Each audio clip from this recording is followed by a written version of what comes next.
my entire city council, as well as Victoria Adams from the NAACP. On September 7th of this year, I came before the media to announce a hate crime that happened in our community that literally sent shockwaves to the city of Antioch. On September 8th, the Antioch Police Department, during the course of their investigation through the diligent work of our police officers on the initial response, as well as our investigators who worked tirelessly over the weekend, were able to make 2 arrests the following day to bring 2 responsibles to justice. Those individuals are 27-year-old Ray Charles Sorvari and 25-year-old Christine Gail McDaniel. McDaniels of Brentwood, Sorvari's of Antioch. I'm not going to be able to go into a great deal of information, but what I can tell you is they're currently being held on $1,290,000 on bail. We will be presenting the media pictures of the individuals, their mugshots, as well as physical descriptions of them as well. They are being charged, this morning they were charged by the Contra Costa County DA's office on 2 counts. 1, conspiracy to commit a crime of murder, torture, aggravated mayhem, and assault with intent for great bodily injury. There was also an enhancement for hate crime. The 2nd count was arson of an inhabited structure or dwelling, with an enhancement for arson with aggravated factors. We want the media to understand that this was an ongoing dispute between a relative of McDaniel and a resident that lived within the house. That is the only reason why this resident was targeted, and it was not a random incident.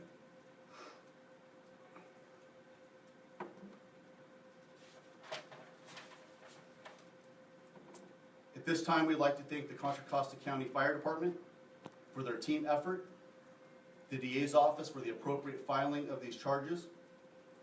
We also like to thank the public for this incident in their reporting, because after I spoke to the media, they provided information through our tips-off program, which aided us in the investigation of this incident.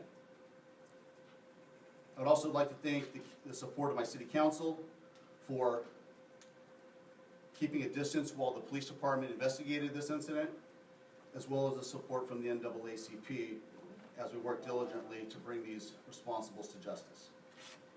At this time, I can open up for a few questions. Chief, how do you decide, I guess, how do you charge it as a hate crime if it was an ongoing dispute? I mean, I know the elements of what happened and what was written on the home. Does that alone make it a hate crime, or does it also involve what led up to it if there was an ongoing dispute? There's information in this investigation that we're not releasing at this time, but based on the information that we gathered through the course of the investigation, it's very evident that this was a hate crime directed at this family. What was the nature of the dispute between these suspects and the family? We're not going to answer that question right now. Was the surveillance video helpful? That will play a portion in the prosecution of this case. Or did it lead to the arrest, or had you arrested him before you released it? We already had the surveillance video. At the time that we were able to make out what had occurred, we're not sure if that was actually, it wasn't a great deal of help to our case. Was both of the suspects involved in the actual attack on the house, or was one the driver and one did the attack? Because look in the video, only one person got out and threw the firebombs at the house. We're not releasing that information. So. Okay. You mentioned that the surveillance video wasn't the key in helping make these arrests. What was helpful in making the arrests? Information we received from involved parties in this case. We also interviewed the two responsibles in this case, who provided us information to allow us to make that arrest. How long, you said this was an ongoing issue between, with a family member. How long has this issue been going on? I do not have that information. Can you talk about what makes it an attempted murder charge? Sure, and I believe this was addressed at the last press conference with the throwing of flammable Molotov cocktails at the residents. I believe that's what the DA was looking at. There was obviously a lot of outrage in the community and concern. The fact that this has now been confirmed to be an isolated event, what would you say to the community? Well, anytime something like this happens in our community, we're shocked. We sit here at the police department, the mayor, city council have expressed that as well. Again, this was an incident that was directed at one family. It wasn't something that was random. I think that this community should feel safe. We are a population of 113,000 population, and our police department is doing everything we can to make our community even safer. What made this a hate crime? There was information that was presented at the last press conference about racial slurs that were painted on the house, the swastika, as well as information we gathered in the criminal investigation. Do the two suspects have any ties to groups that may be involved in registration? I'm not aware of that at this time.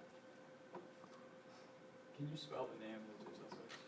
Yes, and I think I may have butchered that first one, I'm sorry. The first suspect is Roy Charles Sorvari, S-O-R-V-A-R-I. The second, S-O-R-B-O-R-I, you said? S-O-R-V-A-R-I. B-A-R-I. And Christine, C-H-R-I-S-T-Y-N-E, Gail, G-A-I-L, McDaniel, M-C-D-A-N-I-E-L. And as I noted after this press conference, we will be sending out a press release with their photos and all their information. The two suspects, you said you talked to them, did they admit any guilt or any involvement in the situation?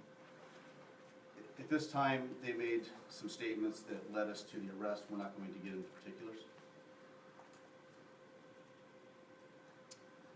All right, that pretty much wraps up this press conference. I appreciate all of you coming.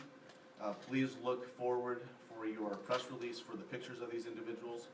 And again, if there's any more information to be presented at a later time, we will be contacting you. Thank you.